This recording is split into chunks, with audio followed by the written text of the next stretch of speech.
font réfléchir, et l'impression qu'on peut avoir, du moins celle que j'ai, c'est qu'il y a une convergence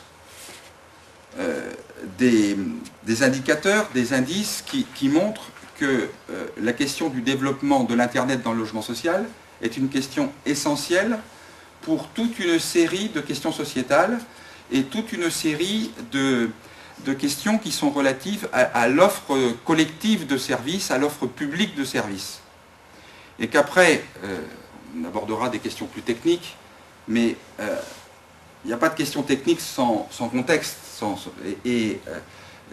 Si on ne comprend pas le sens de ces actions et pourquoi il faut développer spécifiquement ces actions au profit des ménages plus défavorisés, je pense qu'après on est moins alerte pour aborder les questions techniques.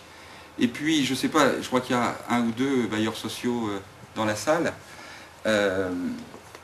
Si on prend le point de vue des bailleurs sociaux, on pourrait se dire, mais est-ce que c'est bien notre métier que de s'occuper de ces affaires-là? C'est-à-dire que déjà, on a du mal à fournir un logement, un toit dans des conditions convenables. Si en plus, il faut s'occuper des réseaux, de l'Internet et pourquoi pas de l'éducation qui va avec, est-ce qu'on est bien légitime à le faire?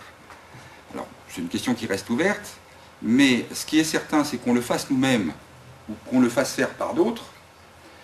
Cette question est centrale, comme peut l'être celle des efforts que l'on peut faire en faveur de l'accompagnement social ou en faveur d'actions qui permettent aux gens de mieux habiter dans leur logement. Excusez-moi, je vais faire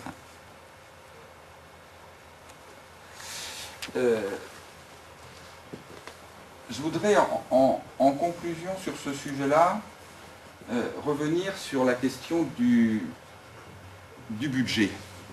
Parce que quand on dit 900 €, ben 900 € c'est ça, grosso modo. Hein. Là j'ai pris 1000 en l'occurrence. Voilà comment se distribue un budget de quelqu'un qui a 1000 € par mois par unité de consommation. On s'aperçoit que, sous réserve qu'il ait réussi à s'arranger avec le supermarché pour manger pour 221 € par mois, et que tout le reste soit à suivre, que l'organisme HLM ne soit pas trop gourmand ou que le propriétaire privé ne le soit pas trop, il lui reste grosso modo 45 € pour gérer les communications. Alors les communications, là c'est du calcul économique, alors ils nous mettent tout là-dedans, hein. C'est-à-dire qu'ils nous mettent l'abonnement, l'amortissement, l'achat, le remplacement, etc. etc. Bon. On voit bien que quand on regarde la question du téléphone, la question de la télévision, la question de l'Internet, c'est quasiment impossible de faire ça. Donc qu'est-ce qui se passe? Ben, soit vous ne vous équipez pas, soit vous vous équipez, mais vous vous ruinez, c'est-à-dire que